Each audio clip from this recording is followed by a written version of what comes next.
وَاسْتَقْبِلُوا أَمْوَاجَ الْبَلَاءِ بِالدُّعَاءِ وَالتَّضَرُّعِ، جب مصیبتوں اور اذیتوں کے طوفان تمہاری طرف منہ کھولے ہوئے آئیں تو اس وقت اللہ سے آہوزاری کرو، اللہ کی حضور دعا کرو، التجا کرو اور اللہ سے مدد مانگو۔ وہ بلاؤں کے رخ کو موڑ دے گا، وہ مصیبتوں کے رخ کو پلٹ دے گا تمہاری جانب۔ لیکن جب تم یہ مزاج نہیں رکھو گے تو مصیبتوں پر مصیبتیں آتی رہیں گی۔ حضرت موسیٰ علیہ السلام کے پیٹ میں درد کا احساس ہوتا ہے تو کوہ طور پہ چلے گئے، کیسے جلیل القدر نبی تھے، اللہ سے ڈائریکٹ رابطے تھے، اور جا کے کہا مالک میرے پیٹ میں درد ہو رہا ہے۔ اللہ اکبر۔ گھر کے نجی معاملے بھی رب سے ڈسکس کرتے تھے، اور کوئی جو ہے وہ ایسی چیز ہوتی وہ بھی رب سے ہی عرض کرتے تھے۔ کہا میرے مالک میرے پیٹ میں درد کا احساس ہو رہا ہے، دوائی کی پوری لینی ہے تو وہ بھی جا کے کوہ طور سے رب سے ہی لیتے تھے۔ تو اللہ تعالیٰ فرمایا فلان جنگل میں چلے جاؤ، وہاں اس شکل کے پتوں کی ایک بوٹی ہے، اس کو توڑو نچوڑو، اس کا پانی پیو، تمہیں شفا مل جائے گی۔ حضرت موسیٰ علیہ السلام گئے اور جا کے بوٹی کو توڑا نچوڑا، پانی پیا، شفا ہو گئی۔ کچھ عرصہ بیتا، دوبارہ اسی طرح کا درد جاگا۔ اب نسخہ تو ذہن میں تھا، کوہ طور پہ نہ گئے، اس جنگل میں چلے گئے اور جا کے بوٹی کو توڑا، اس کے پتے نچوڑے، پانی نکالا، پیا، لیکن درد اور زیادہ بڑھ جاتا۔ پھر دوبارہ آئے کوہ طور پہ، کہا مالک میں نے اسی درد پہ دوبارہ وہی بوٹی کا پانی پیا ہے لیکن درد بڑھ گیا ہے۔ کہا موسیٰ اب جو آئے ہو کوہ طور پہ پہلے ہی آ جاتے۔ تو عرض کی مالک بوٹی بھی وہی اور درد بھی وہی۔ فرمایا سب کچھ وہی ہے لیکن پہلے میرا حکم تھا، اب میرا حکم ساتھ شامل نہیں تھا۔ شفا بوٹے میں نہیں رکھی، شفا تو میرے حکم میں رکھی ہوئی ہے۔ اس لیے ڈاکٹر کے پاس جاؤ، حکیم کے پاس جاؤ، لیکن شفا اللہ سے مانگو کہ شفا ہمیں دینے والا وہ ہے۔ وہ ایک وسیلہ ہے، ایک ظاہری طریقہ ہے۔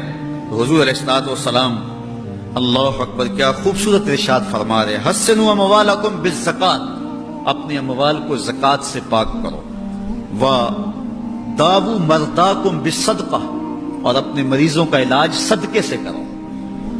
حضور علیہ السلام نے ارشاد فرمایا کہ بندہ کہتا ہے میرا مال، اس کے مال تین ہیں۔ ایک مال وہ جو اس نے کھایا اور ضائع کر دیا، دوسرا اس کا مال وہ ہے جو اس نے پہنا اور پرانا کر دیا، اور تیسرا اس کا مال وہ ہے جو اس نے آگے بھیج دیا۔ فرمایا باقی اس کے وارثوں کا ہے، اس کا نہیں ہے۔ اس لیے ہم راہ خدا میں خرچ کرنے کا مزاج بنائیں، اس سے مال گھٹتا نہیں ہے، اس سے مال بڑھتا ہے۔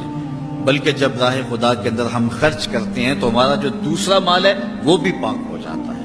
اللہ کے محبوب کا ایک فرمان سنیے جس کو حضرت حسن بصری رضی اللہ تعالیٰ عنہ بیان کرتے ہیں، حسنوا اموالکم بالزکات وداووا مرضاکم بالصدقہ واستقبلوا امواج البلاء بالدعاء والتضرع۔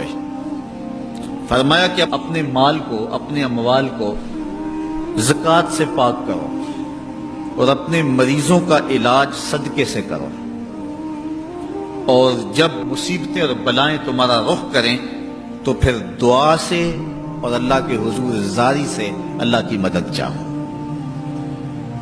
آج ہم صدقے کا مزاج بہت کم کر چکے ہیں۔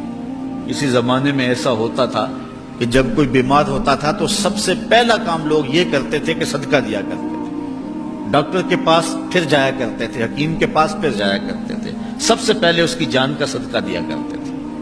صدقہ قضا کو بدل دیتا ہے، تقدیر کو بدل دیتا ہے۔ صدقہ سے اپنے مریضوں کا علاج کرو۔ اصل ڈاکٹر کے پاس جانا، علاج کروانا سنت ہے، اس کی ممانعت نہیں ہے، لیکن یہ بات ہمیشہ ذہن میں رکھیے گا کہ ڈاکٹر کے پاس دوا ہے، شفا نہیں ہے، شفا اللہ کے دستے کرم میں ہے۔ اس لیے جب بھی بیمار ہو جاؤ تو پہلے صدقہ کرو اور پھر ڈاکٹر کے پاس جاؤ، اللہ اس صدقے کی برکت سے ڈاکٹر کی دوا میں شفا رکھ دے گا، کیونکہ شفا تو اس کے حکم میں ہے نا، چیزوں میں تو شفا نہیں ہے، وہ تو اس نے حکم جہاں دے دیا وہاں شفا ہے۔